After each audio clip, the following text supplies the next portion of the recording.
Et je vais maintenant vous demander un tonnerre d'applaudissements pour le coordinateur de la France Insoumise, député de Marseille, Manuel Bompard.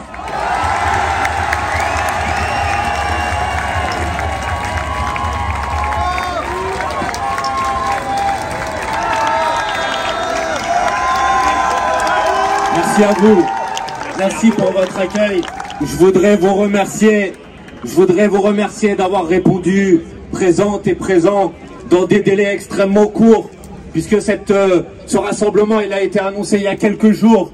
Mais il était impossible pour nous de considérer que quand l'extrême droite essaye de s'emparer de nos rues, il était impossible pour nous que ça ne donne pas lieu à une réaction, à une riposte populaire. Et aujourd'hui, par ce rassemblement, c'est la première étape de cette réponse et de cette réaction. Parce que quand on connaît un peu l'histoire, on sait que quand l'extrême droite commence à annoncer qu'elle va défiler dans les rues, c'est qu'il y a un parfum et une odeur mauvaise pour la démocratie, c'est qu'il y a un parfum et une odeur mauvaise pour la République. Et que si on se mobilise aujourd'hui, c'est pour dire on empêchera toujours l'extrême droite de s'attaquer à la République et à la démocratie, et on sera toujours là pour faire barrage, pour faire bloc. Et c'est le sens de notre présence aujourd'hui.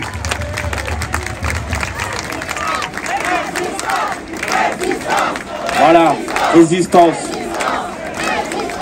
Alors, il paraît que l'extrême droite va manifester cet après-midi à Paris. Est-ce que vous avez remarqué que quand il faut faire obstacle à la retraite à 64 ans, l'extrême droite, elle ne manifeste pas? Est-ce que vous avez remarqué que quand il faut sauver des emplois ou sauver des usines qui sont menacées de délocalisation, l'extrême droite, elle ne manifeste pas? Est-ce que vous avez remarqué que quand il faut sauver un hôpital, sauver une école, sauver un service public, l'extrême droite, elle ne manifeste pas?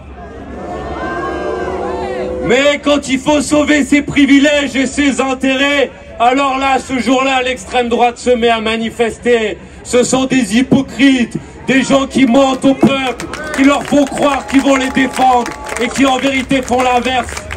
Font l'inverse dans leur vote à l'Assemblée nationale, font l'inverse dans leur prise de position. On a entendu pendant longtemps le Rassemblement national nous dire « Nous, on est main propre ». Et tête haute, et aujourd'hui ils sont mains sales et tête basse, c'est ça la réalité.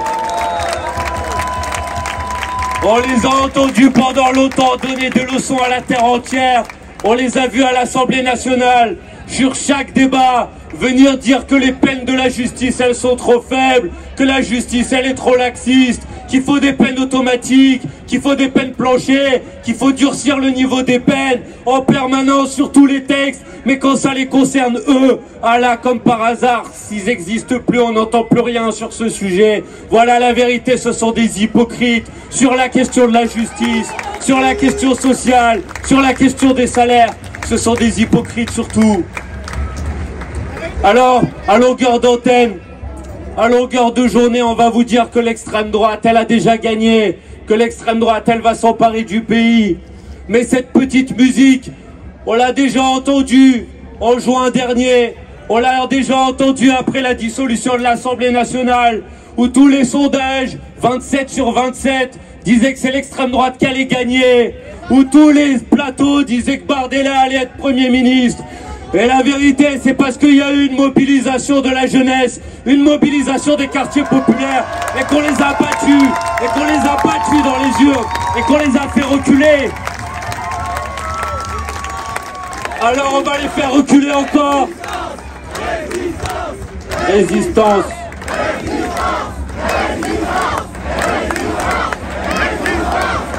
Alors on va les faire reculer encore. On va les faire reculer encore, on va se mobiliser.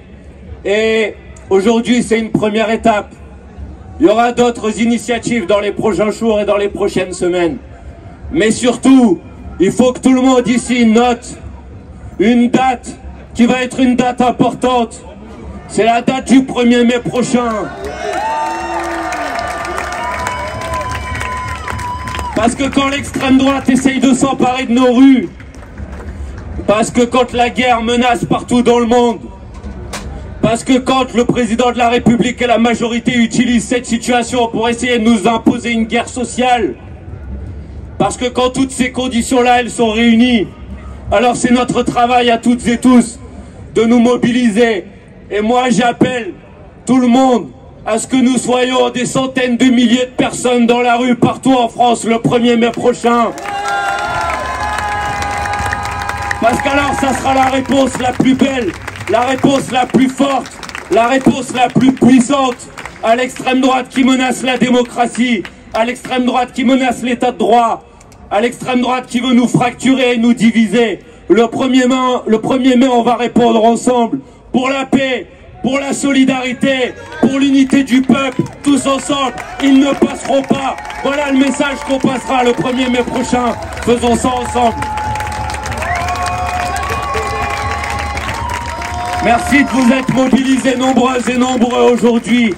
Pour les gens qui sont au premier rang, vous le voyez peut-être pas, mais il y a des gens quasiment jusqu'au bout de la place là-bas derrière. Moi je les vois d'ici, nous on les voit d'ici.